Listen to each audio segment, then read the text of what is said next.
My dear students, आज मैं आप लोगों को फिजिक्स के कुछ इम्पोर्टेंट सवाल बताने के लिए जा रहा हूँ। इस वीडियो में, इस चैनल में हम हर विषयों के ऐसे महत्वपूर्ण क्वेश्चन बताएंगे जो 2025 में आने की पूरी संभावना है। उसी सिलसिले में आज हम फिजिक्स का एक सवाल उठाए हैं, जिस सवाल का नाम है दर्पण का नई चिन्ह परिपाटी क्या है। तो हम लोग समझे इस सवाल को कि दर्पण का चिन्ह परिपाटी या नई चिन्ह परिपाटी क्या है।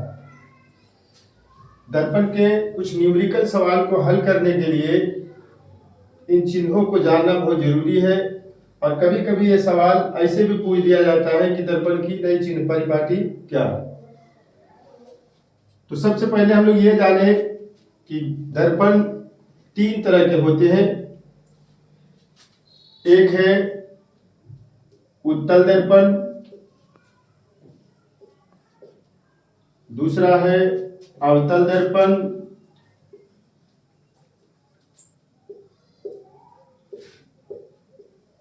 और तीसरा है समतल दर्पण।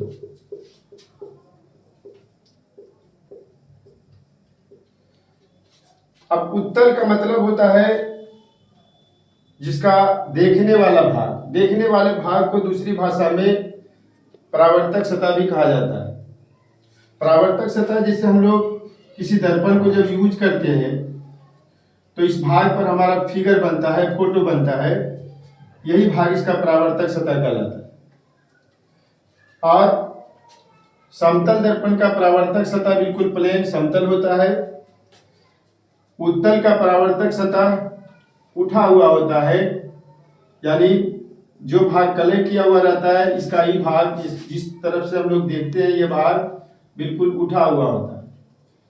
यह है इसका परावर्तक सतह। इस भाग को हम लोग देखते हैं कि देख रहे हैं कि ये उठा हुआ है, इसलिए ये दर्पण हो गया हमारा उत्तल दर्पण।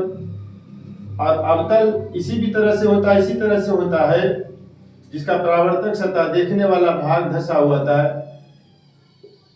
ये भाग कलय किया हुआ है, इधर इसका परावर्तक सतह, ये सतह जो है धंसा हुआ है। और इसी दर्पण में न्यूमेरिकल हल करने के लिए, सॉल्व करने के लिए कुछ चिन्ह परिपाटी होता है, कहाँ प्लस कहाँ माइनस लगाया जाता है, उसी के बारे में इसमें बताना है। तो जैसा इस बात को हम लोग अच्छी तरह से समझें तो हमें इस सवाल को रखने की आवश्यकता नहीं पड़ेगी। हम लोग आसानी से जब चाहे इस सवाल को हल करके या बता सकते हैं, सॉल्व कर सकते हैं। मान लिया जाए ये हमारा अवतल दर्पण है, इसका ये बीच वाला भाग जो होता है वो कहलाता है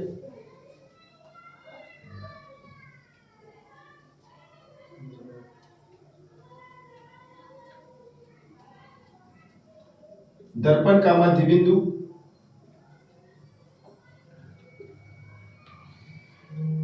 और ये रेखा जो खींची गई है इस मध्य बिंदु से, ये कहलाता है इसका मुख्य अक्ष। मुख्य अक्ष पर भी बहुत सारे बिंदु होते हैं, जैसा कि मैंने ऑफलाइन क्लास में तुम लोग को बताया। इसका ये भाग जो बीच वाला भाग, जहां से इसको गोलाकार रूप दिया जा सकता है, ये बिंदु कहलाता है इसका वक्रता केंद्र। ये वक्रता केंद्र और ध्रुव, ये ध्रुव या मध्य बिंदु भी कहते हैं, इसका असल नाम ध्रुव है, मध्य बिंदु है। दर्पण का मध्य बिंदु ही ध्रुव कहलाता है। ये ध्रुव और वक्रता केंद्र के बीच में एक बिंदु होता है जिसको फोकस या नाभि कहा जाता है। फोकस या नाभि। ये रेखा हमारा हो गया मुख्य अक्ष, ये वक्रता केंद्र, ये फोकस, ये ध्रुव। अब देखो दर्पण का पहला चिन्ह परिपाटी है कि ये जो ध्रुव है, हम लोग जब कहीं जाते हैं तो उसकी दूरी हम जहां से शुरू किए वहां से भी नाप सकते हैं, और जहां पहुंचे वहां से विपरीत दिशा में भी नाप सकते हैं। लेकिन दर्पण में हर दूरी जो नापी जाती है उसको नापने की शुरुआत करना होता है ध्रुव से। नापने की शुरुआत करना होता है ध्रुव से। तो इसका पहला चिन्ह परिपाटी है कि दर्पण में सभी दूरियां, चाहे प्रतिबिंब की दूरी नापना हो, वस्तु की दूरी नापना हो, या फोकस दूरी, वक्रता त्रिज्या, जिसकी भी दूरी नापना हो, हर चीज की दूरी नापने की शुरुआत की जाती है दर्पण के ध्रुव से। इसमें एक फिगर को देख ले हम लोग तो अच्छा से बेहतर से समझ में आ जाएगा। ये इस दर्पण के सामने हमने एक वस्तु को रखा, बिंब को रखा। इस वस्तु से यह जाने वाली एक किरण है जिसको मुख्य अक्ष के समांतर जाने वाली किरण कहा जाता है, या आपतित किरण भी कहा जाता है इसको। इस दर्पण से परावर्तित होकर के ये किरण फोकस से होकर गुजरती है, और प्रतिबिंब बनाने के लिए वस्तु के शीर्ष से और वक्रता केंद्र से होते हुए एक रेखा खींची जाती है, और ये दोनों रेखा एक दूसरे को जहां पर काटता है उसी जगह उसका प्रतिबिंब बनता है। तो ये हमारा हो गया प्रतिबिंब, ये हो गया वस्तु। अब हमें वस्तु की दूरी नापना हो, जैसे यहां पर हमारा वस्तु है तो दर्पण कहां से हम इसको नापना शुरू करेंगे। नापने के लिए हम लोग यहां से भी यहां नापेंगे तो वही दूरी होगी, यहां से भी शुरू करेंगे तो वही दूरी होगी। लेकिन दर्पण का चिन्ह परिपाटी बताता है कि इसमें जितना भी दूरी नापना हो, यू नापना हो, भी नापना हो, एफ नापना हो, जो भी नापना हो, हर दूरी नापी जाती है दर्पण के ध्रुव से। तो इसलिए इसका आंसर हो जाएगा पहला नियम, पहला चिन्ह परिपाटी कि दर्पण में सभी दूरियां, चाहे यू की दूरी नापना हो, वी की दूरी नापना हो, एफ की दूरी नापना हो, सभी दूरियां नापी जाती है दर्पण के ध्रुव से। सभी दूरियां नापी जाती है दर्पण के ध्रुव से। दर्पण में सभी दूरियां दर्पण के ध्रुव से नापी जाती है। दर्पण के ध्रुव से नापी जाती है।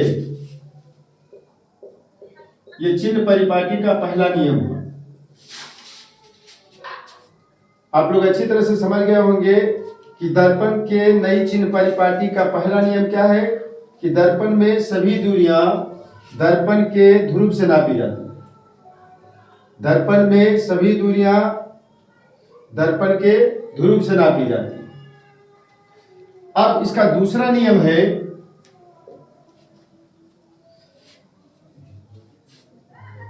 ये देखा जाए, गौर से देखो तुम लोग तो समझ में आएगा कि ये किरण की दिशा, ये दिशा इधर से इधर जा रही है, और नापने की शुरुआत हम लोग यहां से करते हैं।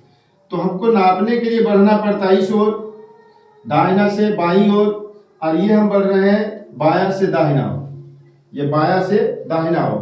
और ये नापने की शुरुआत जो करते हैं हम लोग दाहिना से, यहाँ से ध्रुव से, तो बढ़ रहे हैं हम लोग दाहिना से बाईं ओर। तो इस तरह से देखा जाए तो इधर से इधर की दिशा, इसकी दिशा विपरीत। तो यदि अगर कोई दूरी हम विपरीत दिशा में नापें और एक दिशा में नापें तो दोनों का चिन्ह अलग अलग होता है। यानी दर्पण के दूसरा चिन्ह परिपाटी का दूसरा नियम है कि यदि आपतित किरण के दिशा में नापी जाए दूरी, नापने की दिशा इधर, और ये भी यदि अगर हम इधर बढ़ रहे हैं तो वो मान, उसका चिन्ह जो होता है वो धनात्मक। आपतित किरण के दिशा में नापी गई दूरियां धनात्मक होती है, और आपतित किरण के विपरीत दिशा में नापी गई दूरियां ऋणात्मक होती है। आपतित किरण के दिशा में नापी गई दूरियां धनात्मक होते हैं, और आपतित किरण के विपरीत दिशा में नापी गई दूरियां ऋणात्मक होती है। यदि हम वस्तु की दूरी, जिसको u से सूचित किया जाता है, ये यहां से दूरी यदि अगर मान लो 5 सेमी है या 10 सेमी है, 20 सेमी है, तो इसमें हम देख रहे हैं कि यहाँ वस्तु हमारा यहाँ है, नापने की शुरुआत हम इधर कर रहे हैं, और किरण जा रही है इस ओर, ये विपरीत दिशा में हम दूरी नाप रहे हैं। इसलिए ये वस्तु की दूरी अर्थात u, ये हमारा माइनस में होगा। विपरीत दिशा में नापी गई दूरी ऋणात्मक, आपतित किरण के दिशा में नापी गई दूरी ऋणात्मक। तो दूसरा नियम क्या हो गया कि आपतित किरण के दिशा में, आपतित किरण की दिशा में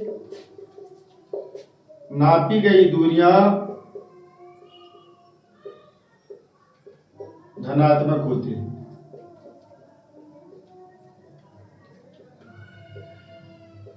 और तीसरा नियम हो गया आपतित किरण के विपरीत दिशा में, यहां दिशा है वहां पर केवल विपरीत दिशा होगा। इस तरह से तीनों नियम हम लोग अच्छी तरह से समझ गए होंगे कि दर्पण में सभी दूरियां दर्पण के ध्रुव से नापी जाती है। दूसरा नियम आपतित किरण के दिशा में नापी गई दूरियां धनात्मक होते हैं और आपतित किरण के विपरीत दिशा में नापी गई दूरियां ऋणात्मक होती हैं। इस तरह से पहला सवाल जो हमारा था दर्पण का चिन्ह परिपाटी क्या है, उसका ये आंसर है, जवाब है। तीसरा नियम भी हम लिख देते हैं, आपतित किरण के विपरीत दिशा में नापी गई दूरियां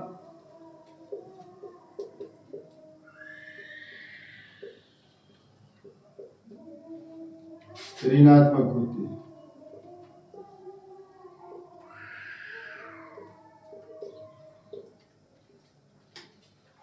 इस तरह से पहला सवाल तुम लोग अच्छे तरह से समझ गए होंगे कि दर्पण का नई चिन्ह परिपाटी क्या है। तो मेरे प्यारे छात्रों, इस बात को जरा सा ध्यान में रखोगे कि जब भी बतावें तो उसको ध्यान से सुनो, बढ़िया से समझो, तो याद करने की जरूरत नहीं पड़ेगी। पहला नियम हो गया दर्पण में सभी दूरियां दर्पण के ध्रुव से नापी जाती हैं। दर्पण में सभी दूरियां दर्पण के ध्रुव से नापी जाती हैं। दूसरा नियम हो गया आपतित किरण की दिशा में नापी गई दूरियां, आपतित किरण की दिशा में नापी गई दूरियां धनात्मक होती है, अर्थात प्लस में होती है। और तीसरा नियम हो गया कि आपतित किरण के विपरीत दिशा में नापी गई, उल्टा दिशा में, वो दूरियां होती है ऋणात्मक।